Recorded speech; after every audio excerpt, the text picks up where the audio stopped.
கொங்கு மண்டலத்தின் மிகப்பெரிய ஒரு மடம் பேரூர் ஆதீன மடம். 25ஆம் பட்டம் பேரூர் வரதாச அடிகளார் ஐயா அவர்கள் ஒரு 16 நாள் பயணமாக கைலாயம் சென்று இன்று கோவைக்கு திரும்பி இருக்கிறார்.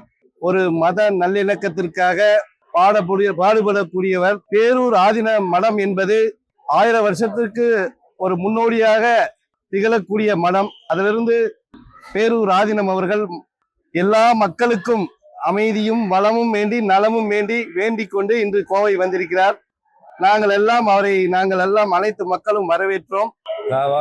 திரளை போற்றி கையிலை மலையானி அன்போர் வாக்கு. பல்லாயிரக்கணக்கான வருடங்களாக நம்முடைய முன்னோர்கள் கைலாய மலைக்கு செல்வதை தங்களுடைய கடமையாக கொண்டு திகழ்கின்றார்கள். சைவர்களுக்கெல்லாம் திருமலை என்று சொன்னால் இமயமலையிலே ஒரு பகுதியாக இருக்கக்கூடிய திபெத் பீடபூமியிலே இருக்கும் கைலாய மலையாகும். இந்த கைலாய மலைக்கு நம்முடைய மன்னர்கள் மூவேந்தர்கள் அங்கே சென்று கொடிநாட்டி இருக்கின்றார்கள். அதைத் தொடர்ந்து காரைக்கால் அம்மையார், திருநாவுக்கரசர், சுந்தரமூர்த்தி சுவாமிகள், சேரமான் பெருமாள் என்று 1500 வருடங்களுக்கு முன்னதாக அவர்கள் சென்று அங்கு வழிபட்டு வந்திருக்கின்றார்கள். அதனுடைய தொடர்ச்சியாக நம்முடைய சைவ அன்பர்கள் அனைவரும் கைலாயத்துக்கு செல்வது என்பது மரபு. அந்த வகையிலே நம்முடைய பேரூர் ஆதீனம் திருக்கைலாய பரம்பரையிலே வரக்கூடியது.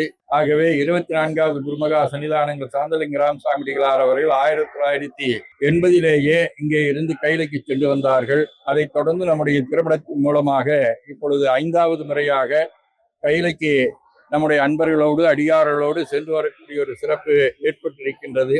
டெல்லிக்கு சென்று அங்கே இருந்து காட்மண்ட் சென்று காட்மண்டிலே இருந்து திபெத் பகுதி, சைனாவினுடைய பகுதியாக இருக்கக்கூடிய திபெத்திலே இருக்கக்கூடிய கைலாய மலைக்கு சென்று அங்கு இருக்கக்கூடிய கைலாயநாதரை தரிசனம் செய்து வருகின்றிருக்கின்றோம். இது நமக்கெல்லாம் கிடைத்த ஒரு நல்ல பேரு.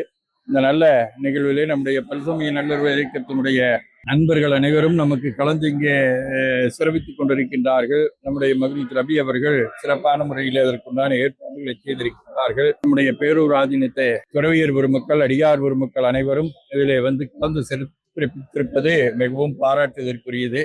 அனைவருக்கும் கைலைநாதன் நல்ல உடல் நலமும் நல்ல அகிலமதில் நோயின்மை, கல்வி, தனம், தானியம், அழகு, புகழ், பெருமை, அறிவு, வழி, துணிவு, சந்தானம், வாழ்நாள் வெற்றி, ஆகு நல்லூர் நுகர்ச்சி ஆகிய பேறுகளை நல்க வேண்டும் என்று மனதார வேண்டிக் கொள்ளுகின்றோம்.